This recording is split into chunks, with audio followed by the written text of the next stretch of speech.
Hello everybody, in today's video I want to talk about airdrop strategy for those of you who are using multiple wallets or multiple accounts and you don't want to be blacklisted and you need to save your actually potential crypto portfolio and don't lose the time and money for doing multiple accounts without any outcome in the end.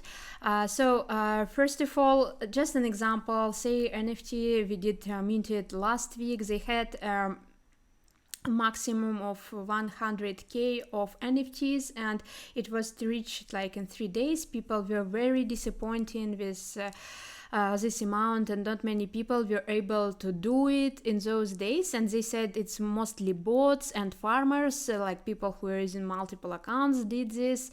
And maybe it's true, and the team of SEI said they're going to have the KYC verification in order to be claiming some rewards later on for those who have this SEI down NFT. And I want to talk what kind of KYC it could be, what kind of platforms you could use for this multi-account strategy, and how you could protect yourself if you want to use a couple of wallets but you don't want to be blacklisted. So first of all, I want to start with the video from Cryptocurrency State. He inspired me doing this video because his strategy is good, but I think that there are some other important thing you need to focus on in order to be safe with using multiple accounts. So I highly recommend to watch this video. The main idea is that you need to use multiple browsers and multiple wallets, so one wallet per browser, and you could use multiple devices if you have some, like multiple laptops or tablets. So it's his strategy and I fully agree with this, but I think there are some other important things that you need to follow. And when I'm saying this, I'm mostly following the idea from one of the Web3 builders and developers, the CTO of one company, which was making the article of how they were verifying different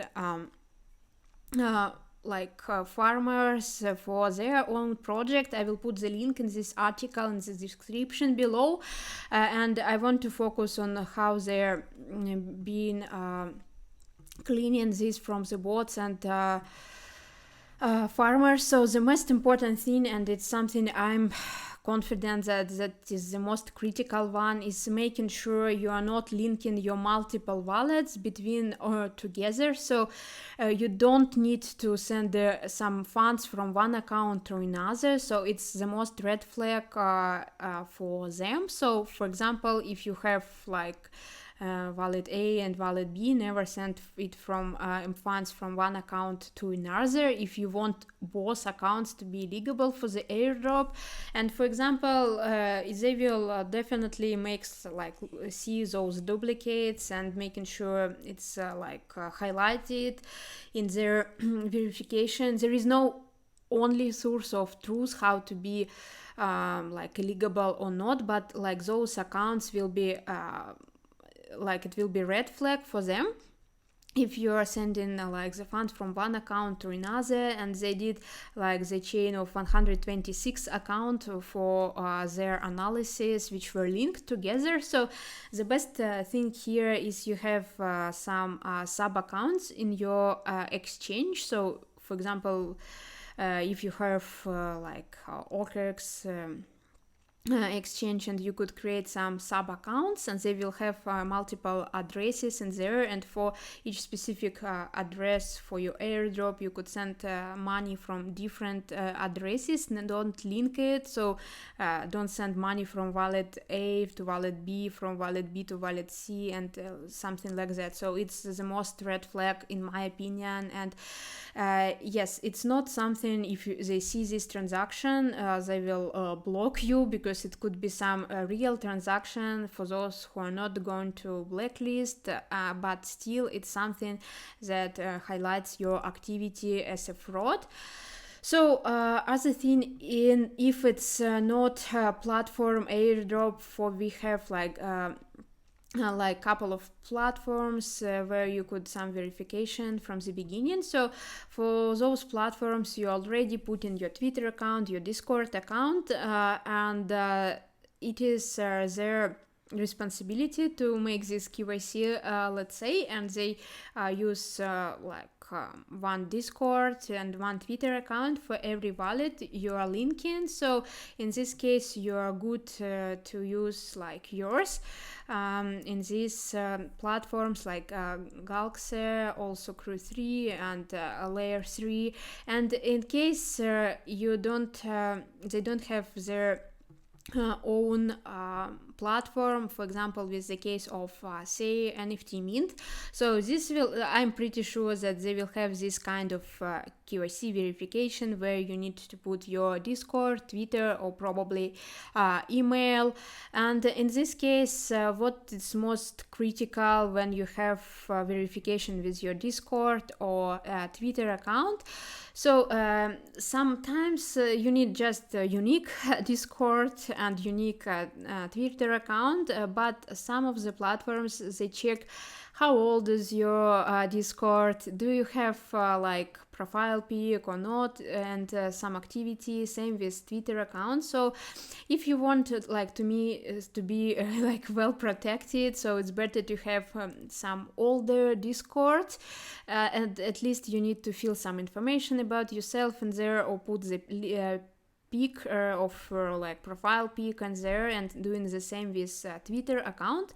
So if it's like brand new Discord and Twitter like created 5 minutes before, in this case it's also could be the red flag for them. And there are some platforms which sell those Discord account and Twitter accounts. If you like want to do it, you also good to do it.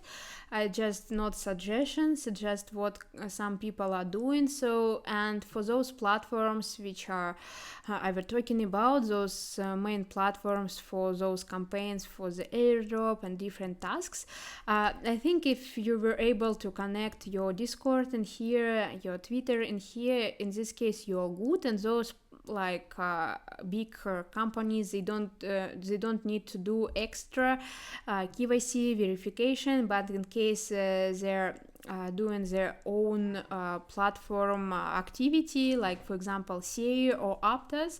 For Aptos, they did actually verification using Discord or email, and it's all.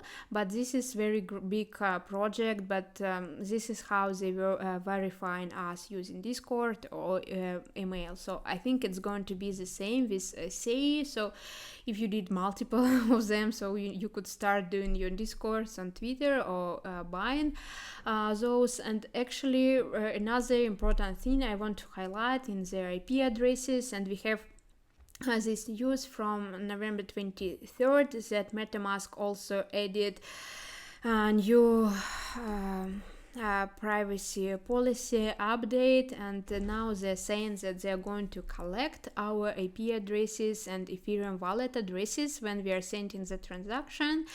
And yeah, so this IP thing is also very critical. Of course, it's kind of red flag and not something that you are going to be blocked from the early beginning.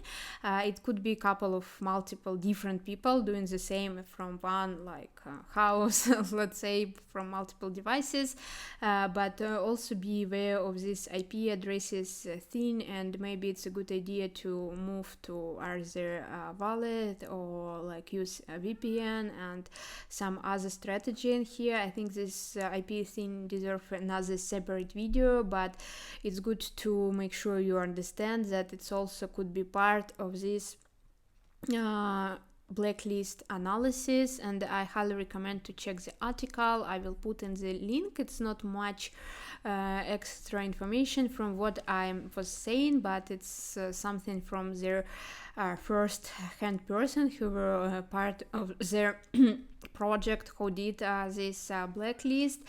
And yeah, if you want to learn more, I also have a Telegram channel where I put some information about the crypto airdrop, which is time sensitive, and I don't have time to make specific videos. And you could also share some your ideas, questions. I'm in touch using this Telegram with you guys. And also, if you're not very familiar with different ecosystem airdrops now and you didn't do much, so I will also put this spreadsheet in the description below with some links in here, and you could make those tutorials and make sure you're part of the airdrop. There is still time for doing this actually outside of say mean, so I will exclude this because it is done for now. So I hope it was helpful, and thank you a lot for watching. Have a good day.